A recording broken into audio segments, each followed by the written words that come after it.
내가 진실로 진실로 너희에게 이르노니 문을 통하여 양의 우리에 들어가지 아니하고 다른 데로 넘어가는 자는 절도며 강도요 문으로 들어가는 이는 양의 목자라. 문지기는 그를 위하여 문을 열고 양은 그의 음성을 듣나니 그가 자기 양의 이름을 각각 불러 인도하여 내느니라. 자기 양을 다 내놓은 후에 앞서가면 양들이 그의 음성을 아는 고로 따라오되 타인의 음성은 알지 못하는 고로 타인을 따르지 아니하고 도리어 도망하느니라. 예수께서 이 비유로 그들에게 말씀하셨으나 그들은 그가 하신 말씀이 무엇인지 알지 못하니라. 그러므로 예수께서 다시 이르시되 내가 진실로 진실로 너희에게 말하노니 나는 양의 문이라. 나보다 먼저 온 자는 다 절도요 강도니 양들이 듣지 아니하였느니라. 내가 문이니 누구든지 나로 말미암아 들어가면 구원을 받고 또는 들어가며 나오며 꼴을 얻으리라. 도둑이 오는 것은 도둑질하고 죽이고 멸망시키는 것뿐이요 내가 온 것은 양으로 생명을 얻게 하고 더 풍성히 얻게 하려는 것이라. 아멘.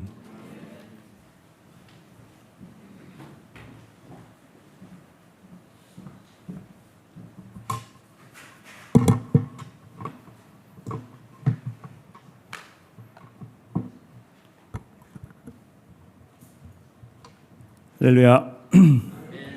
다시 한번 주님의 은혜에 감사드립니다. 정말 저희가 아까도 말씀드렸지만 멕시코에서 갑자기 비행기가 캔슬되는 바람에 얼마나 또 이게 계속될까. 어떤 분들은 3일씩 한 군데 가셨다가 못 출발하시는 분들도 계시고 그런다는 이야기를 들어서 주일 예배를 혹시 여러분과 함께 못 드리게 될까.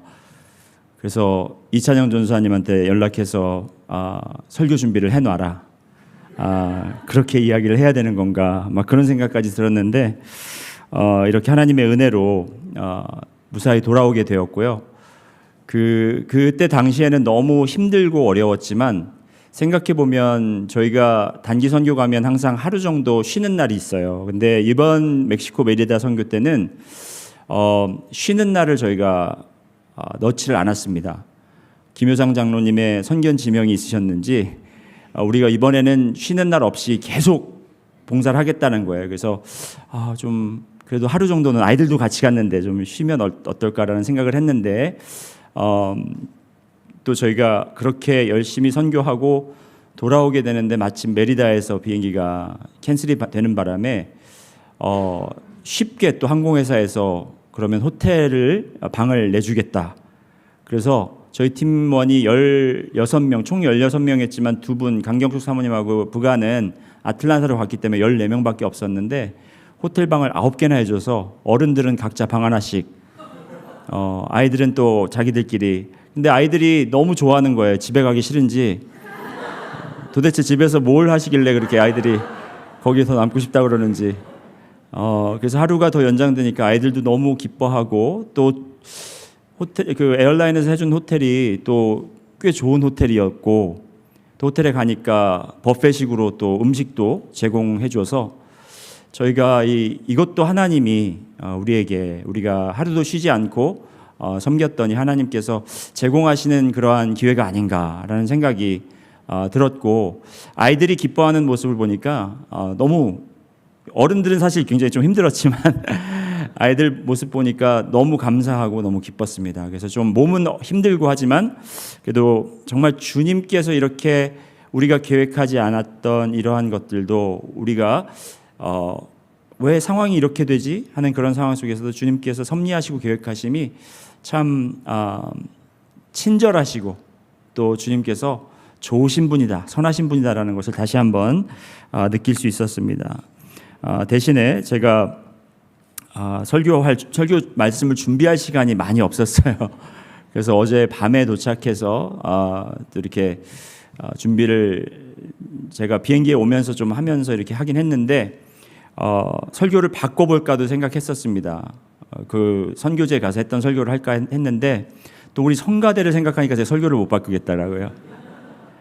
이 선한 목자에 대해서 설교를 지금 이렇게 성가를 준비했는데 제가 다른 설교를 하면 우리 성가대도 또 이게 스케줄이 좀 바뀌니까 그래서 또 제가 할 수 없이 오늘 원래 정해진 말씀 구절을 가지고 설교를 오늘 나누도록 할 텐데, 오늘 말씀은 예수님께서 나는 I am 하면서 말씀하신 설교 시리즈의 세 번째 시간입니다. 예수님께서 요한복음에 총 7번을 I am 하면서 하면서 이렇게 고백하신 것이 있어요.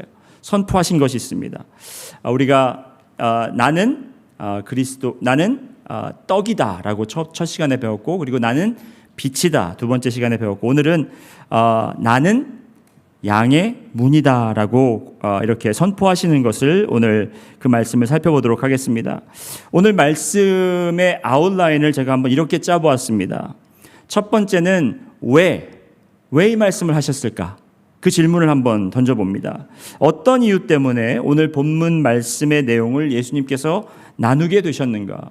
우리가 예수님의 말씀을 보면 왜 뜬금없이 저런 말씀을 하실까라는 생각을 가질 수 있지만, 예수님께서는 그냥 무작위로 아무 때나 하시고 싶은 말씀을 하신 것이 아니라 그 상황에 맞추어 그때 이제 접한 상황들, 그리고 그 이야기를 듣는 사람들이 어떤 환경에 처해 있고 그 사람들이 익숙한 것이 무엇인지를 가장 잘 아시고 그것을 비유로 가르치신 적이 많이 있습니다.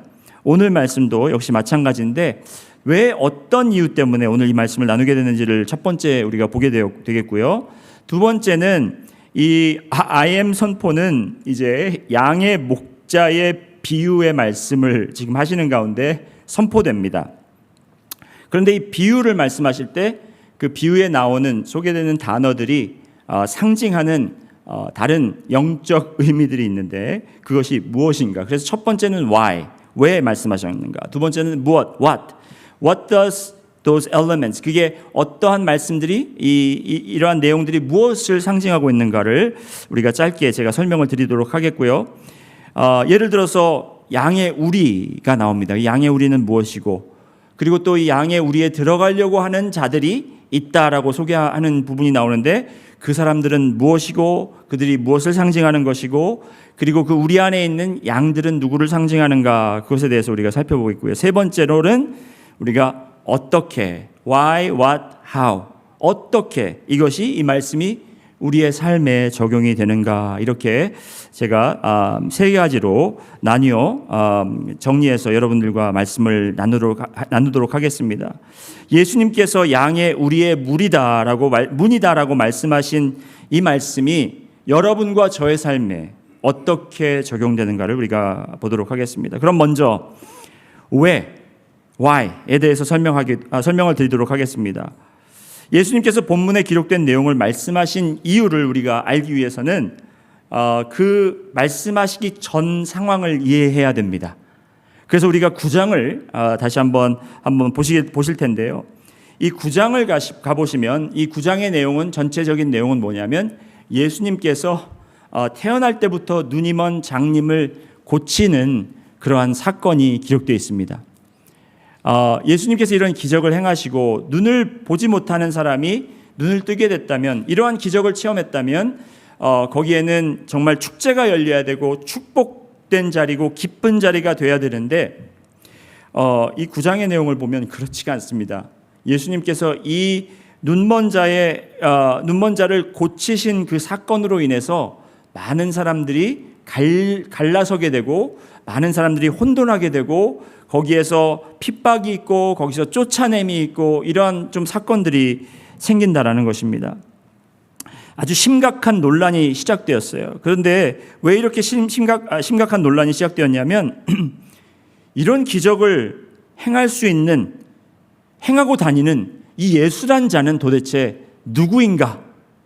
도대체 이 사람은 누구길래 이런 엄청난 일을 행할 수 있는가?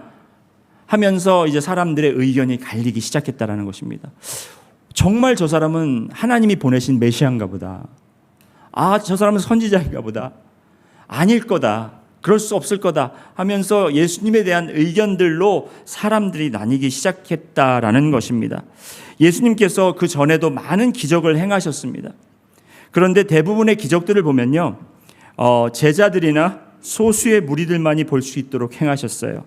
예를 들면 가나안 혼인잔치에서 물을 포도주로 변하게 하신 사건도 보면 모든 그 결혼식에 참석한 사람들이 그 새로 만드신 기적으로 만들어진 포도주를 마셨으나 그 물이 포도주로 변한 것을 본 사람은 그 물을 기어다 준 종들과 제자들밖에 없다라는 거예요.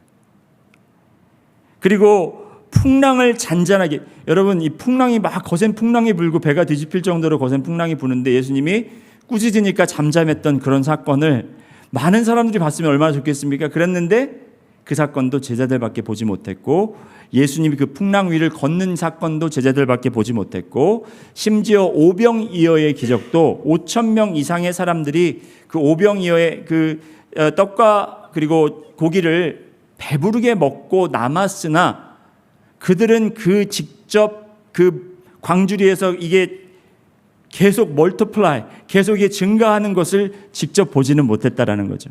이렇게 예수님이 행하신 기적들은 조용히 잔잔히 몇 소수에게만 보여줬지만, 오늘 이 사건, 이 9장에 나온 이 사건은, 이 장님이 눈을 뜨게 된 사건은 많은 사람들이 보았다라는 겁니다. 이 장님이 눈을 뜬 바로 그 순간을 목격한 사람들은 그렇게 많지 않았을 수 있습니다. 하지만 이 장님을 아주 어렸을 때부터 알던 사람들이 많았다라는 거죠. 이 사람은 태어날 때부터 장님이었고, 그리고 그때부터 회당에 나와서 국어를 했던 사람이라는 것을 모든 사람들이, 모든 마을 사람들이, 모든 주민들이 다 알고 있었다라는 것입니다. 그런데 어느 날 한순간 이 사람이 눈을 뜨고 다니네요. 그리고 아는 체를 하네요. 그러니까 사람들이 혼돈이 생길 수밖에 없죠. 그러면서 어떻게 이렇게 평생을 장님이었던 사람이 눈을 뜨게 할 수 있을까라는 질문들이 일어났고, 거기에 대한 혼돈이 생겼다라는 것입니다. 그리고 그런 사건 중에 많은 사람들이 이제 예수님을 믿고 따르기 시작하니까 바리새인들이 이제 마음이 급해진 겁니다. 이래선 안 되는데, 저자를 지금 어떻게 해서든 빨리 처리를 해야 되는데 자꾸 예수님을 믿겠다라는 사람, 따르겠다라는 사람들이 증거하다 보니까 이제 그들은 예수님이 지금 이렇게 행하신 그것을 거짓이다, 그것이 잘못된 것이다 라고 그렇게 사람들에게 다시 알리기 위해서 온갖 수단을 지금 수단을 뭐라 그러죠? 수단을 어떻게 한다 그러죠? 예, 하여튼 그거를 하는 제가 이렇게 설교 준비를 안 하면 단어들이 생각이 안 나요. 여러분, 제가 설교 준비를 오래 해야 되는 이유가 있어요. 왜냐하면은 한국 그 단어들이 딸리기 때문에. 하여튼 죄송합니다. 예, 알겠죠? 근데 무슨, 예. 그래서 온갖 수단을 다 이렇게 동원해서 그 예수님은 메시아가 아니다, 하나님이 보낸 사람이 아니다라는 것을 사람들에게 다시 인식시키기를 위한 작업을 지금 시작하는 겁니다. 그래서 9장 16절에 보면 그가 안식일에 이렇게 일하는 걸 보면 그가 하나님에서 온 사람일 수가 없다, 그렇게 이야기를 하는 거예요.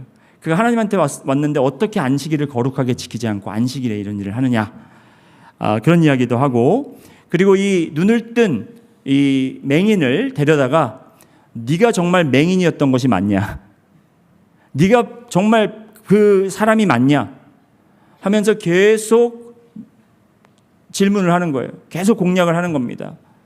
그래서 이 사람이 나는 그 사람이고 나는 보지 못했지만 지금은 볼 수 있다라고 고백하니까, 그리고 예수가 나를 고쳤다라고 하니까 이 사람들이 이제 바리새인들이 이 장님, 이 맹인이 보게 된 맹인의 부모님을 불러다가 그 부모님까지 신문을 합니다. 이 자가 당신들의 아들이 맞느냐, 전에 보지 못했던 것이 맞느냐, 이게 어떻게 된 일이냐 했더니 그 부모님이 뭐라고 합니까? 잘 모르겠는데요. 부모가 사실 이렇게 맹인인 자녀를 두고 그가 구걸하게 놔뒀다라는 그 자체를 봐도 이 부모들은 이 아이에 대해서 아이가 아니죠, 지금 장년이 됐겠지만 그 아들에 대해서 부끄러움이 있었고 내버린 자식과 마찬가지였습니다. 그런데 지금 상황에서 그들이 그 아들을 위해서 이렇게 기뻐하지 못하고, 그들이 저희 아들이 맞습니다, 그는 보지 못했고 지금 볼 수 있네요, 이것이 예수님이 하신 일입니다라고 자신 있게 고백하지 못하는 이유가 오늘 말씀 그 9장 22절에 나오고 있는데 한번 9장 22절 말씀 함께 보실까요? 9장 22절 말씀 함께 읽겠습니다. 시작. 그 부모가 이렇게 말한 것은 이미 유대인들이 누구든지 예수를 그리스도로 시인하는 자는 출교하기로 결의하였으므로 그들을 무서워함이로라. 지금 어떠한 그러니까 예수를 증거하게 되면 예수가 이러한 일을 행했고 우리는 예수를 믿는다라고 고백하면 어떠한 일이 있냐면 그들이 출교된다라는 거예요. 그 회당에서 쫓겨나고 영어로 말하면 excommunicate이 된다라는 말입니다. 여러분 이 능력 침례교에서 만일 여러분을 쫓아낸다면 여러분의 삶이 바뀌겠습니까? 다른 교회 가시면 되죠. 그런데 이때 당시의 사람들은 그 회당에서 쫓겨나면 그 사람은 완전히 버려지는 사람입니다. 다른 데 가서 등록할 수도 없고 다른 회당으로 찾아갈 수도 없는 그런 상황에 놓여진다라는 것입니다. 그 사람은 끝까지 죄인으로 몰릴 것입니다. 그것이 두려워서 이 부모는 그 아들이 자기의 아들이고 그 아들이 보지 못했고 하지만 예수님을 만나 그가 볼 수 있다라는 것을 당당히 증거하지 못했던 것입니다. 그래서 이 바리새인들은 다시 이 남자를 불러서 또 신문하기 시작합니다. 하지만 이 신문 받는 자가 이렇게 얘기죠. 당신들도 제자 되기 원합니까? 아까 얘기했는데 왜 자꾸 물어봅니까?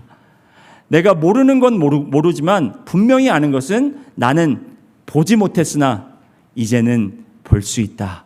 바로 그것이다라는 것을 그는 아무런 두려움 없이 아무런 꺼리낌 없이 그가 증거하였더니 그 결과로 34절에 9장 34절에 보시면 그들이 대답하여 이르되 네가 온전히 죄 가운데서 나서 우리를 가르치느냐 하고 이에 쫓아내어 보내니라. 쫓아냈다라는 것은 그를 출교했다라는 것입니다. 엑스커뮤니케이트 시켰다라는 거예요. 자, 이 상황을 이해하셔야 지금 오늘 말씀이 오늘 예수님이 나는 양의 문이다라는 이 말씀을 이해하는 데 큰 도움이 될 수 있다라는 것입니다. 자, 이렇게 눈이 멀었다가 눈이 뜨게 된 남자를 쫓아낸 바리새인들과 그것을 보는 많은 사람들 앞에서 예수님께서는 오늘 우리가 읽은 이 본문 말씀을 전한 것입니다.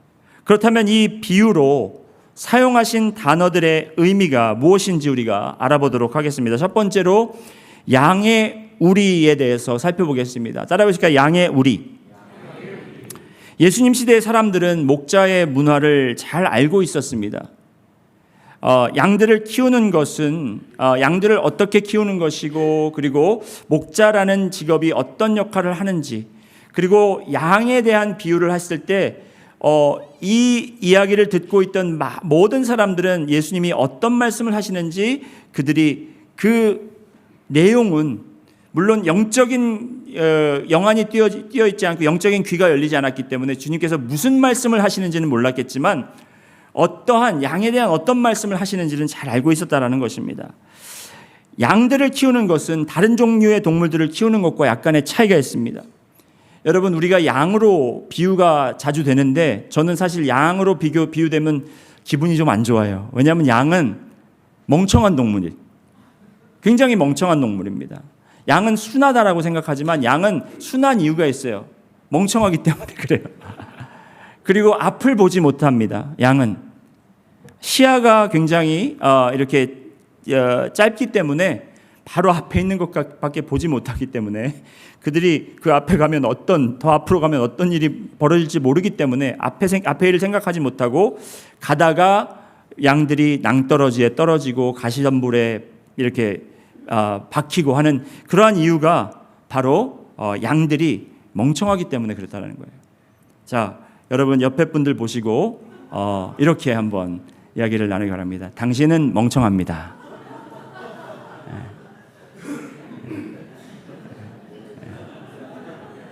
웃으시면서 이렇게 굉장히 이거를 적극적으로 받아들이시는 분들이 있는가 하면 어떤 분들은 지금 굉장히 기분이 안 좋으신 분들이 계세요. 네. 제 얘기가 아니라 예수님의 말씀입니다. 양들은 그렇기 때문에 24시간 동안 보호가 필요한 동물이에요. 그래서 낮에는 목자가 이제 양들을 이끌고 나가서 이제 풀이 있는 밭으로 데리고 가면서 거기서 풀들을 먹게 하고, 풀들을 먹게 하면서도 계속 그 양들을 주시하면서 양들이 몇 마리가 있는지를 또 이렇게 카운트를 해야 되고요. 양이 들고 있는 그 지팡이와 막대기가 있잖아요. 그렇죠? 양이 들고 있는 게 지팡이와 막대기가 하나가 아니라 지팡이가 있고 막대기가 있습니다.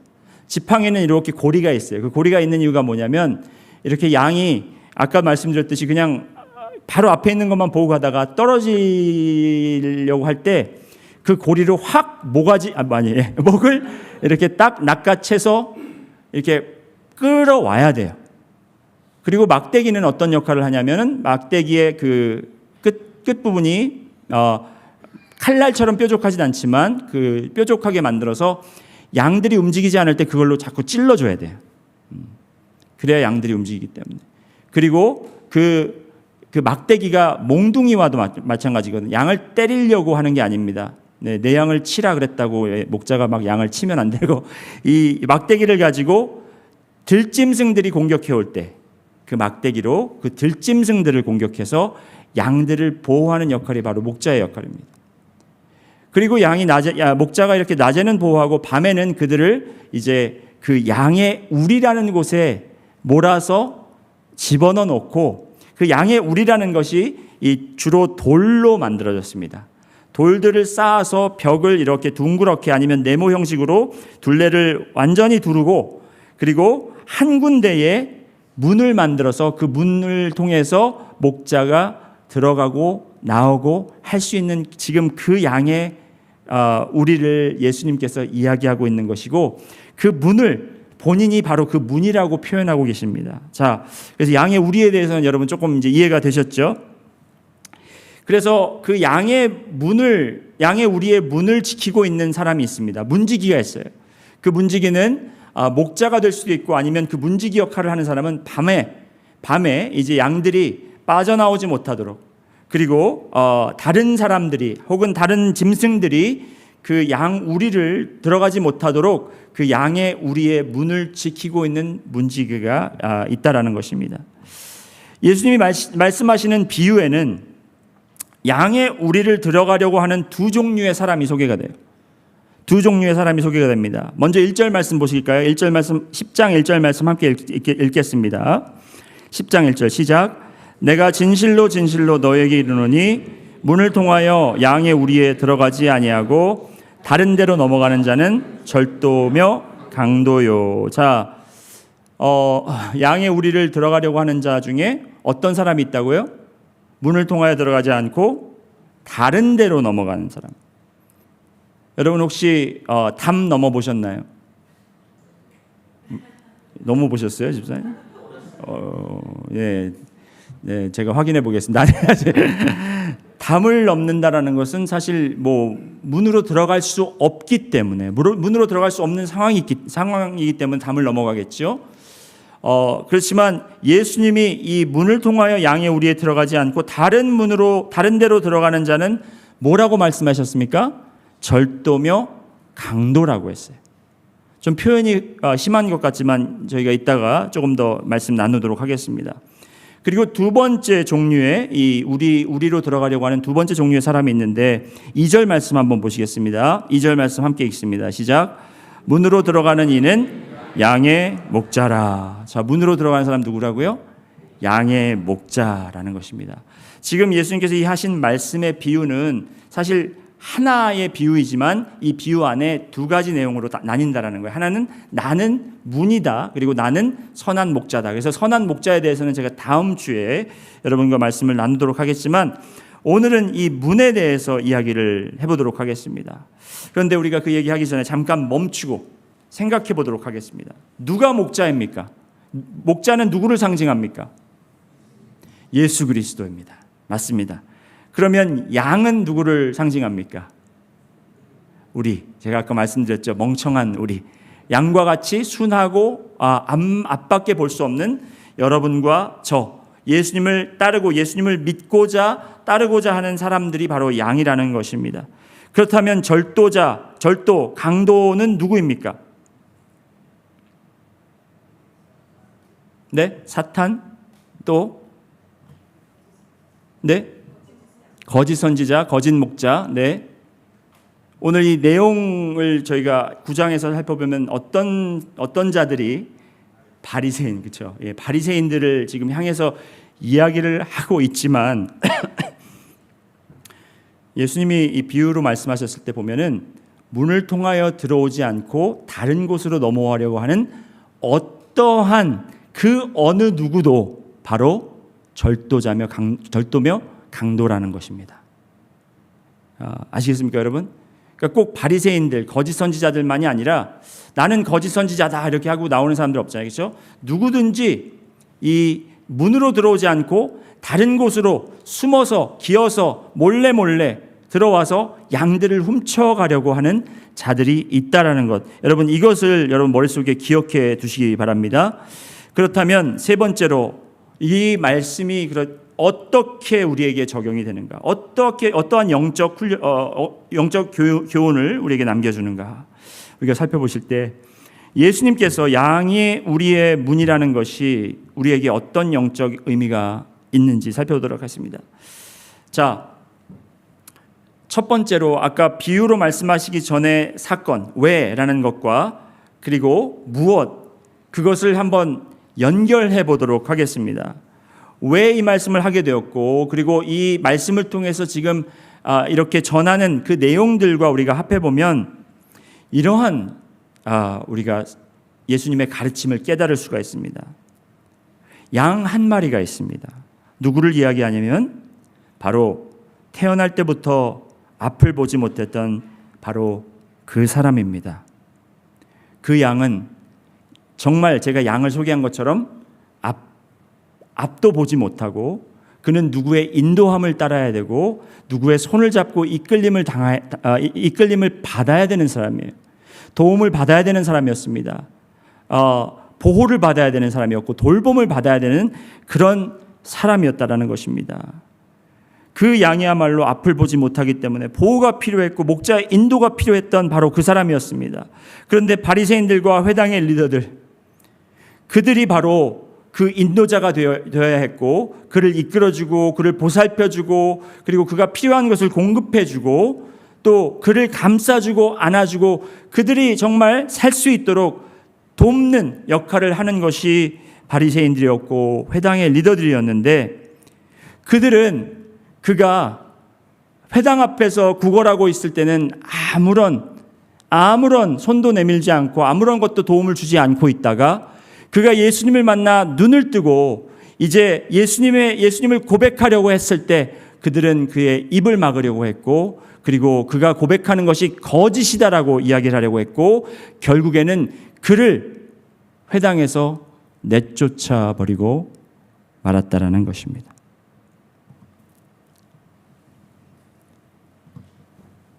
저희가 멕시코 단기 선교팀을 과 함께 메리다를 다녀왔는데요.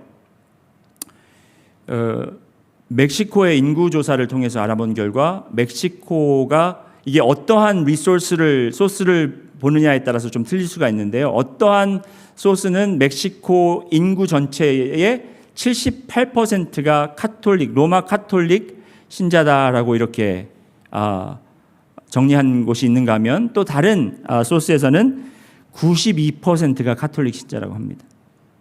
그러니까 엄청나게 그 카톨릭 그 문화가 종교가 이렇게 퍼져 있는 것이죠. 여러분 카톨릭 신자들이 그리스도인들일까요? 말씀 조심히 하셔야 됩니다. 그렇죠? 여기 아마 카톨릭 백그라운드를 가지고 계신 분들도 계시고 아마 또 가족분들 중에서 카톨릭 신자들도 계실 것이고 의견이 갈리죠. 카톨릭 신자도 그리스도인이다라고 이야기하는 분들이 계신가 하면 어떤 분들은 카톨릭 신자는 이단이다라고 이야기를 합니다. 오늘 제가 이 질문을 드렸던 목적은 카톨릭이 이단이냐 아니냐 이 얘기를 제가 드리려고 하는 것이 아니라 우리가 이렇게 이단성이라고 이야기하고 이단이라고 이야기하고 한 종교나 아니면 한 교단을 딱 이렇게 꼬집어 그 교단의 잘못된 것을 지적하는 그러한 습관과 그러한 우리의 자세들을 한번 점검하고 검토해 보자라고 제가 말씀을 드리는 것입니다. 개신교는 저희가 어떻습니까? 지금 현재 개신교는 어떻습니까? 얼마 전에 여러분 아시는 분들은 아시겠지만 미국 감리교, 그러니까 United Methodist Church가 이제 거기서 이게 갈려져 나왔어요. United Methodist Church가 계속해서 좀 이 자유주의 신학 쪽으로 계속 치우치다 보니까 좀 보수파들 감리교단에 있던 보수파들이 이제 따로 떨어져 나와서 우리는 이제 United Methodist가 아니고 글로벌 메서디스트다 해가지고 이렇게 떨어져 갈라섰습니다. 그렇죠? 그리고 유나이티드 메서디스트가 이렇게 하기 전에 이전에 벌써 미국 장로회에서는 PCUSA 그렇죠? PCUSA에서는 이미 동성애자들에게 목사 안수를 주고 있었고요.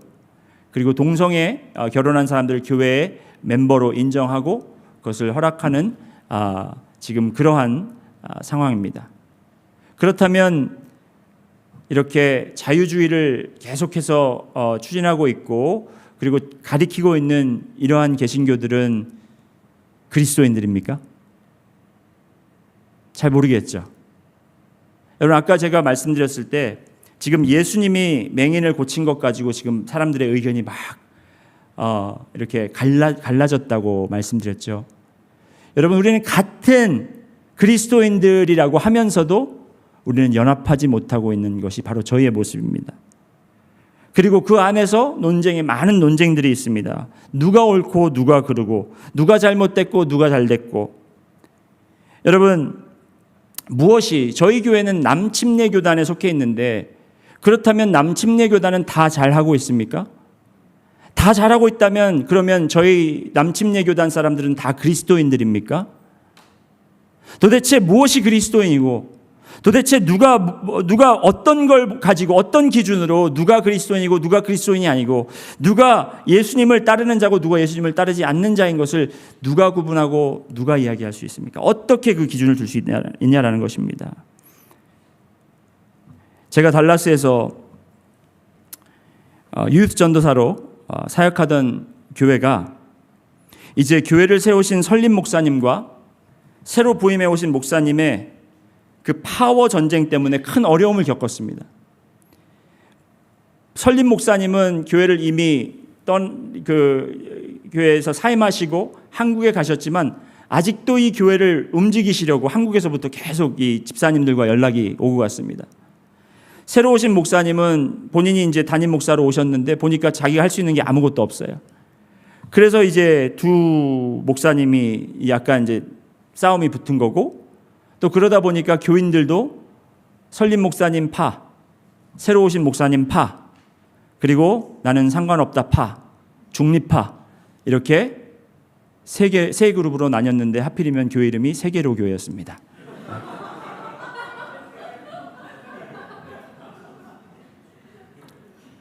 그런데 이제 그 두 그룹 설립 목사님을 추종하는 그룹과 그리고 새로운 목사님을 추종하는 그 그룹 지지하는 그룹 두 그룹이 너무 이제 이 컨플릭이 심해져서 어디까지 갔냐면 서로 소송을 걸었어요. 그래서 이제 한 그룹은 이 새로 오신 목사님을 내쫓으려고 하고 또 이 새로 오신 목사님은 먼저 계신 목사님을 완전히 이제 교회와 인연을 끊게 하려고 법적으로 이렇게 하다가 이 소송 때문에 금지령이 내린 겁니다. 이 목사님 두 분에게. 근데 이게 토요일 날 그런 일이 있었나 봐요. 왜냐하면 주일 아침에 제가 유스그룹 인도하러 갔는데 교회 주차장에 경찰차들이 많이 와 있고 그리고 또 들어가는 입구에 경찰들이 서 있고 안에 들어가 보니까 또 경찰들이 이렇게 있어서 그 두 목사님들을 교회에 접근하지 못하도록 그렇게 교회를 막고 있는 것이었습니다. 그 상황을 보면서 제가 할 말을 잃고 그래도 나는 나에게 맡겨진 임무를 책임을 다해야지 하면서 유스그룹을 제가 이제 예배를 인도하려고 들어가려고 하는 차에 안수 집사님들 몇 분이 저에게 오시더니 박래희 전도사님 오늘 전도사님이 예배 인도하시고 설교 말씀까지 전해주셔야 되겠습니다. 이러는 거예요. 지금 이런 상황에서 무슨 예배를 인도하고 무슨 설교를 하겠습니까? 그렇죠? 경찰들이 지금 막 서 있고 사람들은 막 웅성웅성하고 있는데 그래도 예배를 드려야 하기 때문에 제가 이제 그 앞에 섰어요. 이렇게 강대상 뒤에 서서 찬양을 인도하려고 하는데 막막하더라고요. 그런데 하필 그날 고른 찬송이 마귀들과 싸울지라. 왜냐하면 우리가 지금 이렇게 하는 것이 사탄의 장난이고 마귀들과 우리가 싸워야 되지 않겠습니까? 마귀들과 싸울지라 죄악 벗은 형제여. 그렇죠?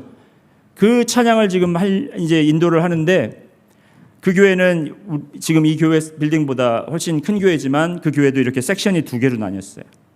근데 제 오른쪽에는 설림 목사님 지지하는 파, 왼쪽에는 이제 새로운 목사님 지지하는 파, 이렇게 앉아서 마귀들과 하면은 우리가 마귀들과 싸워야 되는데 서로를 쳐다보면서 마귀들과 싸울지라 죄악 벗으냐. 서로가 마귀예요.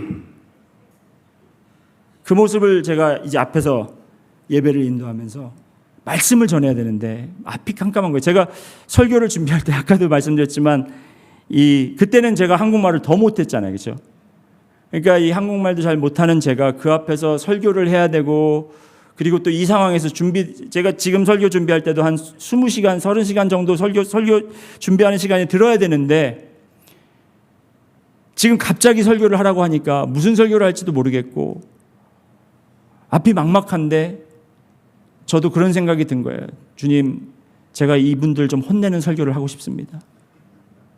진짜 우리가 싸워야 되는 건 마귀인데 막 이렇게 이 사람들이 서로 이렇게 하고, 예전에 그렇게 사이가 좋았던 분들이 왜 이렇게 됐습니까? 마음이 아픕니다. 막 이렇게 기도하는데 하나님께서 저에게 주시는 말씀이, 제가 성령님이 강한 뭐라 그럴까요? 이 강한 너징이 있었어요. 강하게 이렇게 저에게 말씀을 집어넣어 주시는데, 그 말씀이 뭐였냐면 바로 잃은 양 한 마리, 그 말씀이었어요. 잃은 양 한 마리.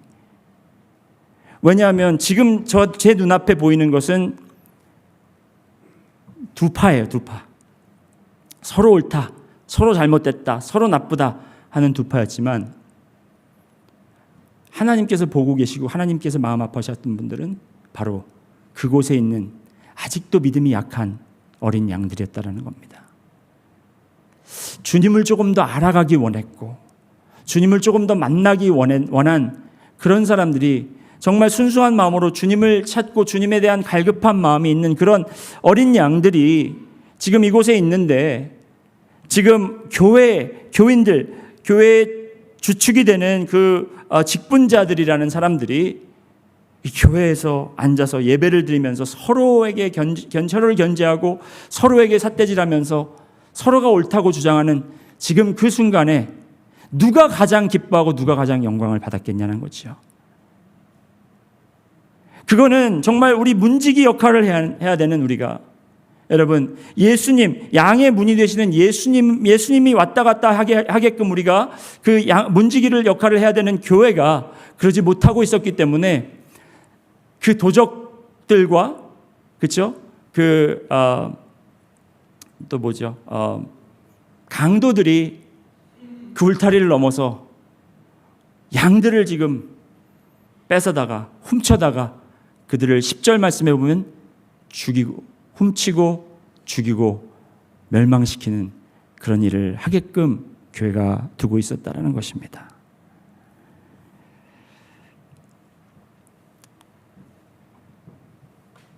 교회가 하나님께서 가장 원하시는 일에 집중하지 않고 그 외의 것들에 집중을 하게 되면 양들을 도적에게 빼앗길 수밖에 없다라는 것입니다.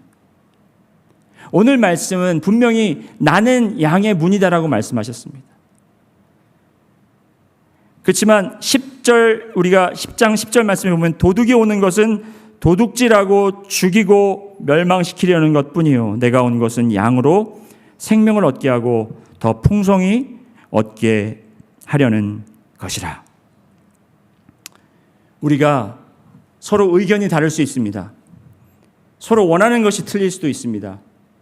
그리고 서로 보는 관점이 완전히 다를 수도 있습니다. 하지만 그것 때문에 우리가 우리의 주장을 내세우고 이건 정말 아니다 싶어서 우리가 말을 우리가 발표를 하고 또 나의 주장이 또 이게 인정받고 그것대로 행해지지 않아서 우리가 화가 나고 그리고 우리가 노여워하면서 그것을 어떻게 해서라도 많은 사람들에게 알려서 우리의 뜻대로 교회를 이끌어가려고 하는 그러한 모습보다는 정말 우리의 문이 되신 예수 그리스도를 통해서 그 어린 양들이 주님의 목자의 음성을 듣고 그가 인도하시는 대로, 그렇죠? 그의 선한 인도하심을 따르게 하는 것이 바로 우리 교회의 역할이 아닌가. 교회나 교단에서 서로 의견이 맞지 않을 때 서로의 주장을 내세우기보다는 바로 우리가 이 예수 그리스도의 문 앞에 서서 우리의 선하신 목자가 누구신가, 그를 기다리며 그 문으로 들어오시는 우리 예수 그리스도를 우리가 온전히 믿고 순종하며 따라야 된다라는 것입니다. 카톨릭 신자도요, 예수님만 믿고 예수님 외에는 구원의 길이 없다고, 그리고 예수님을 정말 믿고 순종하며 따르는 사람들이 있고요, 개신교자들 중에서도 나는 개신교자지만 예수님 외에 다른 것으로 나는 구원받을 수 있다라고 이야기하는 사람도 있다라는 거예요.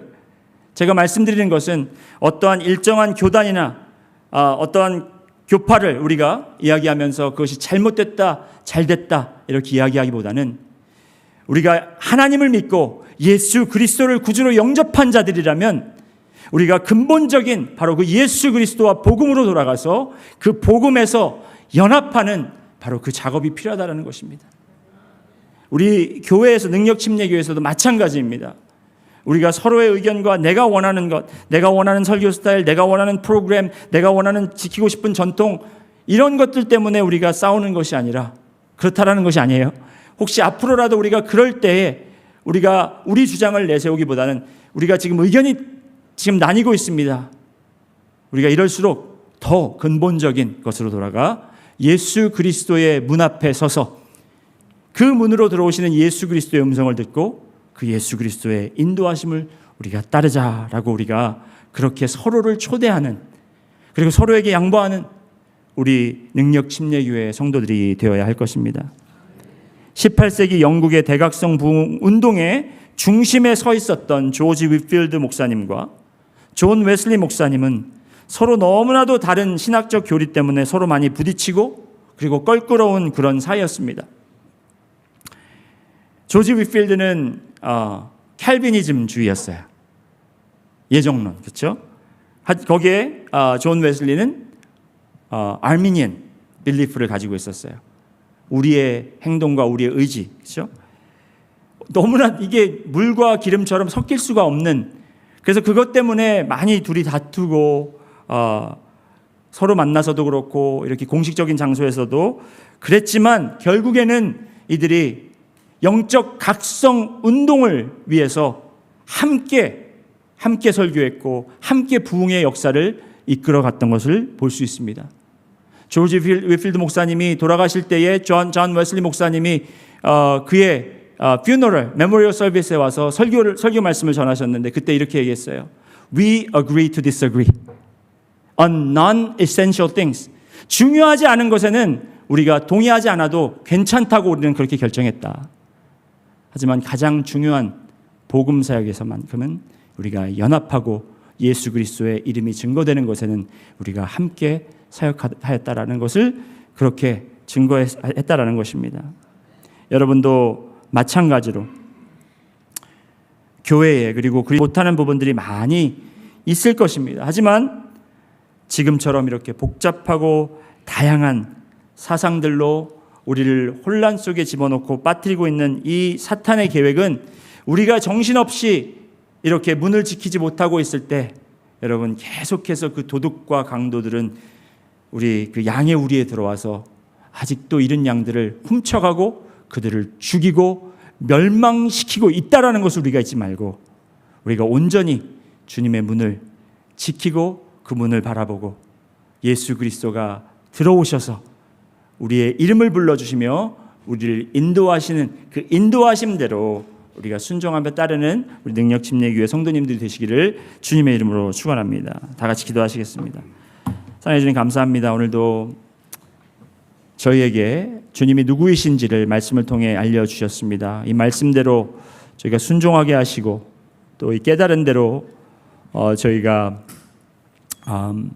정말 가장 심플할 수 있지만 가장 중요하고 가장 기본이 되는 복음과 그리고 또 그리스도 예수 그 안에서 우리가 연합할 수 있도록 주여 인도하여 주시옵소서. 감사드리며 예수 그리스도 이름으로 기도드렸습니다.